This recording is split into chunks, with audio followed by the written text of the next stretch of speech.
सभी को नमस्कार। एक बार पुनः स्वागत है आपका हमारे YouTube चैनल पर। तो साथियों, आज हम इस वीडियो में अध्यापन करने वाले हैं प्रारंभिक शिक्षा पूर्णता प्रमाण पत्र परीक्षा 2023 की दृष्टि से कक्षा 8 का जो सामाजिक विज्ञान का यह नमूना प्रश्न पत्र है, जो RSERT उदयपुर द्वारा जारी किया गया है। साथियों, ये पेपर आपके एग्ज़ाम की दृष्टि से बहुत ही ज़्यादा वेरी मोस्ट इम्पॉर्टेंट होने वाला है तथा यह सामाजिक विज्ञान का पेपर है जो आपको 2.5 घंटे में हल करना है। तो साथियों, यह पूर्णांक 80 अंक का होगा तथा सामाजिक विज्ञान का यह पेपर 80 अंक का होगा तथा यह 4 खंडों में उपलब्ध होगा। तो साथियों, वीडियो को शुरू करें इससे पहले अगर आप हमारे चैनल पर नए हैं, चैनल को सब्सक्राइब जरूर कीजिएगा। शुरू करते हैं सामाजिक विज्ञान का यह वेरी मोस्ट इम्पॉर्टेंट प्रश्न पत्र। देखते हैं क्वेश्चन नंबर 1। इतिहासकारों ने अंग्रेजी शासन द्वारा तैयार रिकॉर्ड का प्रयोग किया। तो यहाँ पर इतिहासकारों ने जो रिकॉर्ड का प्रयोग किया इतिहास के अध्ययन हेतु। नेक्स्ट 2 नंबर क्वेश्चन, हुड्डा सम्मेलन की अध्यक्षता की। तो हुड्डा सम्मेलन की अध्यक्षता किसने की? महाराणा जगत सिंह द्वितीय ने। बहुत ही इंपॉर्टेंट क्वेश्चन है हुड्डा सम्मेलन। महाराणा जगत सिंह द्वितीय। हुड्डा स्थान है जो भीलवाड़ा में स्थित है तथा यह 17 जुलाई 1734 को आयोजित हुआ। तथा आपको बता दें तो यह आयोजित क्यों हुआ, तो यानी कि आपको बता दें कि जो मराठा थे वो दक्षिण भारत से उत्तरी भारत की ओर बढ़ रहे थे। मराठाओं की शक्ति को रोकने के लिए मेवाड़ के महाराणा जगत सिंह द्वितीय ने हुड्डा सम्मेलन आयोजित किया। नेक्स्ट है अगला क्वेश्चन, 2011 के अनुसार भारत की जनसंख्या है। तो यहाँ पर 121 करोड़ आएगा। नेक्स्ट साथियों, पर्यटन का अर्थ है भ्रमण हेतु जाना। सामाजिक न्याय हेतु आवश्यक है कानून बनाना, कानून लागू करना, जन चेतना, उपरोक्त सभी। तो यहाँ पर सही उत्तर होगा द। नेक्स्ट है अगला क्वेश्चन, बेटी बचाओ बेटी पढ़ाओ योजना का उद्देश्य क्या है। तो यहाँ पर बेटी बचाओ बेटी पढ़ाओ उद्देश्य कन्या भ्रूण हत्या को रोकना। खंड ब पढ़ते हैं, इसके तहत सुमेल करो यानी कि मिलान करना है आपको। भारत स्वतंत्र हुआ था 1947 को। गोमंतु कृषि, काटो और जलाओ, प्राच्यवादी शिक्षा, संस्कृत भाषा तथा बाल विवाह कानूनी अपराध। नेक्स्ट है आगे रिक्त स्थानों की पूर्ति कीजिए। प्रश्न 3 के तहत संविधान के अनुसार सरकार के अंग है विधायिका, यहाँ पर न्यायपालिका एवं कार्यपालिका है। नेक्स्ट 4 नंबर, ग्राम पंचायत का प्रमुख सरपंच होता है तथा ग्राम पंचायत का जो कार्यकाल होता है 5 वर्ष होता है। नेक्स्ट 5 नंबर, प्राकृतिक संसाधन प्रकृति से प्राप्त होते हैं तथा वन खनिज प्राकृतिक संसाधन के उदाहरण हैं। नेक्स्ट है अगला प्रश्न 6, आदिवासी शब्द का मूल अर्थ है मूल निवासी। आदिवासी शब्द का अर्थ मूल निवासी, ये जंगलों में निवास करते हैं। नेक्स्ट 7 नंबर, जनसंख्या वितरण को जन्म दर एवं मृत्यु दर कारक प्रभावित करते हैं। यहाँ पर जन्म दर आएगा तथा रिक्त स्थान में यहाँ पर मृत्यु दर आएगा। नेक्स्ट साथियों खंड स। साथियों, आप हमारे साथ बने रहे तथा वीडियो को शुरू से लेकर अंत तक पूरा देखें ताकि आपको इस जो मॉडल प्रश्न पत्र को समझने में मदद मिलेगी। खंड स के तहत देखते हैं प्रश्न संख्या 8, प्लासी का युद्ध किन किन के मध्य हुआ था। तो प्लासी का जो युद्ध है बंगाल के नवाब सिराजुद्दौला तथा ईस्ट इंडिया कंपनी के मध्य हुआ था। नेक्स्ट है 19वीं सदी के पूर्व आदिवासी समूह में प्रचलित आर्थिक गतिविधियां कौन कौन सी थी। तो 19वीं सदी से पूर्व आदिवासी लोग झूम खेती करते थे, कुछ शिकारी व संग्राहक थे, कुछ जानवर पालते थे। नेक्स्ट है अगला क्वेश्चन, प्रश्न संख्या 9, प्राच्यवादी शिक्षा के समर्थक विद्वानों के नाम बताइए। तो प्राच्यवादी शिक्षा के जो समर्थक विद्वान हैं William Jones, Henry Thomas Colebrooke, Nathaniel Halhed. Next है अगला, 17वीं शताब्दी के भारतीय सूती वस्त्रों की कोई 2 विशेषताएं बताइए। तो भारतीय जो सूती वस्त्र है 17वीं शताब्दी में उम्दा क्वालिटी के बनते थे तथा शानदार कारीगरी के नमूना थे। नेक्स्ट है 10 नंबर क्वेश्चन, 1857 की क्रांति के क्या कारण थे। तो 1857 की क्रांति ईस्ट इंडिया कंपनी की विस्तारवादी नीति तथा दूसरा है आर्थिक शोषण। नेक्स्ट है अगला क्वेश्चन, स्थायी बंदोबस्त प्रथा क्यों सफल रही। तो इसके जो है कृषि उत्पादकों के भाव बढ़ गए, जमींदारों की आमदनी बढ़ गई, इस वजह से स्थायी बंदोबस्त प्रथा असफल रही। नेक्स्ट 11 नंबर क्वेश्चन, गैर परंपरागत ऊर्जा स्रोत क्यों महत्वपूर्ण है।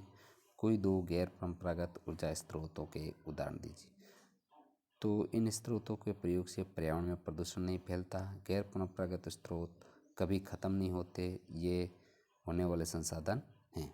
जैसे है पवन ऊर्जा, ज्वारी ऊर्जा, सौर ऊर्जा और बायोगैस। तो ये गैर परंपरागत ऊर्जा के स्रोत हैं जो कभी भी खत्म नहीं होने वाले संसाधन हैं। नेक्स्ट है 12 नंबर क्वेश्चन, कृषि से आप क्या समझते हैं? कृषि से प्राप्त दो उत्पादों के नाम बताइए। तो यहाँ पर कृषि का अर्थ बताना है आपको।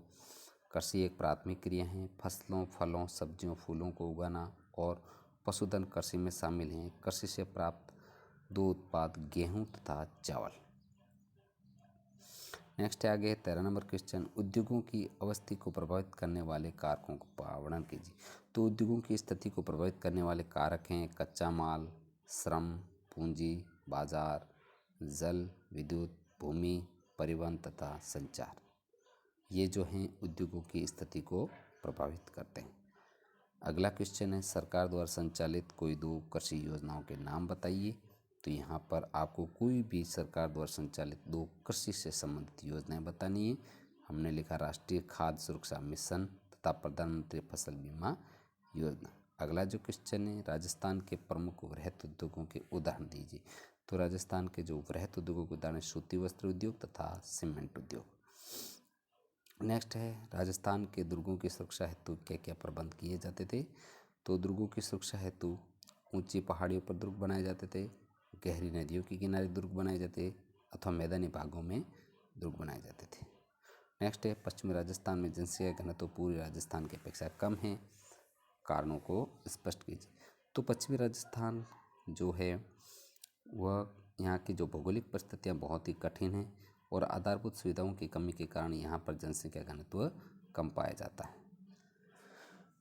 नेक्स्ट है अगला सवाल, धर्मनिरपेक्षता से आप क्या समझते हैं? धर्मनिरपेक्षता का अर्थ। तो यहाँ पर धर्मनिरपेक्षता देना है कि धर्म को राज्य से अलग रखना। धर्म को राज्य से अलग रखना को ही धर्मनिरपेक्षता कहा जाता है। नेक्स्ट है, स्वतंत्र न्यायपालिका से क्या तात्पर्य है? तो इसका अर्थ है कि न्यायपालिका कार्यपालिका तथा विधायिका के दखल से पूर्णतया स्वतंत्र है। यानी कि न्यायपालिका पूर्णतया स्वतंत्र है, इस पर किसी भी प्रकार की दखल अंदाजी नहीं, इसे ही स्वतंत्र न्यायपालिका कहा जाता है। अगला जो सवाल है, सरकार किस प्रकार से सामाजिक न्याय को प्रोत्साहन देती है? कोई दो उदाहरण दिए। तो सरकार है जो गरीब तबके लोगों हेतु कानूनों का निर्माण करती, उनको मुख्य धारा में जोड़ने हेतु आरक्षण का प्रावधान करती है। नेक्स्ट है, सरकार द्वारा नागरिकों को दी जाने वाली कोई दो जन सुविधाएं बताइए। तो एक है पानी, बिजली, परिवहन। कोई भी आपको दो योजनाओं का नाम दीजिए जिससे पानी की व्यवस्था करती है, बिजली है, परिवहन है, स्वच्छता, शिक्षा, स्वास्थ्य आदि की व्यवस्था जो सरकार द्वारा की जाती है। नेक्स्ट है, अलोकप्रिय कानूनों के संदर्भ में जनता सरकार पर किस प्रकार से दबाव बना सकती है? तो इसका जो उत्तर है, जो कानून जनता के हित में नहीं होते हैं उन कानूनों को जनता हड़ताल, जुलूस आदि के द्वारा दबाव बनाकर रद्द करवा सकती है। नेक्स्ट साथियों, अगला जो सवाल है, लोकतंत्र में संसद की भूमिका का विश्लेषण कीजिए। तो इसका जो उत्तर है, संसद द्वारा कानूनों का निर्माण किया जाता है, राष्ट्रीय सरकार का चुनाव किया जाता है, सरकार को नियंत्रित करना व मार्गदर्शन करना आदि संसद का कार्य होता है। नेक्स्ट है, राजस्थान के मानचित्र में जिलों को भरी है। तो यहाँ पर जिलों से संबंधित है जिसका हम अलग से वीडियो बनाएंगे, लेकिन कोटा, डूंगरपुर तथा सीकर 3 जिलों को भरना है। तो यहाँ पर जयपुर है, जयपुर के ऊपर है, सीकर यहाँ आता है तथा कोटा यहाँ पर तथा नेक्स्ट दक्षिण के अंदर डूंगरपुर है। अगला जो सवाल है, आहुआ विद्रोह का वर्णन अपने शब्दों में कीजिए अथवा 1857 की क्रांति की असफलता के कारणों का वर्णन कीजिए। तो यहाँ पर हम 1857 की क्रांति की जो असफलता के कारण हैं उनका अध्ययन करते हैं। तो उत्तर है, क्रांति का समय से पूर्व प्रारंभ होना। दूसरा है, क्रांति की शुरुआत कुछ सीमित स्थानों से हुई, कुशल व संगठित नेतृत्व का अभाव था, क्रांतिकारियों में आपसी तालमेल का अभाव था, क्रांतिकारियों को शासकों के द्वारा पूर्णतः सहयोग नहीं मिल पाया था, क्रांति का अलग अलग समय पर शुरू होना तथा राजा महाराजाओं द्वारा सहयोग न मिल पाना। इस प्रकार जो 1857 की क्रांति है वह असफल हुई थी, ये प्रमुख कारण थे। नेक्स्ट है 21 नंबर क्वेश्चन है जो अपराध की जांच में पुलिस की भूमिका का वर्णन कीजिए। तो यहाँ पर पुलिस की भूमिका है, पुलिस क्या क्या काम करती है अपराध की जांच करने। तो सबसे पहला है, गवाहों के बयान दर्ज करती हैं, सबूत दर्ज करती हैं, जले हुए घरों की तस्वीर लेती, हमले की शिकार महिलाओं की डॉक्टरी जांच भी करवाती है। नेक्स्ट है आगे मृदा संरक्षण के उपाय बताइए तथा वनों से क्या लाभ है। तो इसका जो आंसर है नीचे देख लेते हैं। मृदा संरक्षण के जो उपाय सबसे पहला उपाय है मल्च बनाना। नेक्स्ट है वेदिका फार्म, समोच्च रेखी जुताई, रक्षक मेखलाएं, समोच्च रेखी रोधिकाएं तथा चट्टान बांध का निर्माण तथा बीच बीच की फसल को निगरानी। तो ये है मृदा संरक्षण के प्रमुख उपाय है। नेक्स्ट अगला जो क्वेश्चन है, भारत के स्वतंत्रता संग्राम में महात्मा गांधी की भूमिका का वर्णन कीजिए। तो यहाँ पर महात्मा गांधी का योगदान लिखना है देश को आज़ाद करने में। तो इसका उत्तर देखते हैं। 1915 में गांधी जी ने दक्षिण अफ्रीका से भारत को आए थे। 1919 में रोलेक्ट एक्ट के खिलाफ सत्याग्रह को गांधी जी ने शैतान की करतूत कहा। 13 अप्रैल 1919 को अमृतसर पंजाब में एक्ट के विरोध में जनरल डायर द्वारा गोलीबारी की गई। 1920 में गांधी जी द्वारा असहयोग आंदोलन प्रारंभ, जिसके तहत विदेशी कपड़ों की होली जलाई गई। हजारों लोगों ने कॉलेज छोड़कर आंदोलन में कूद पड़े। 1922 में चोरी चोरा कांड के बाद असहयोग आंदोलन वापस ले लिया गया।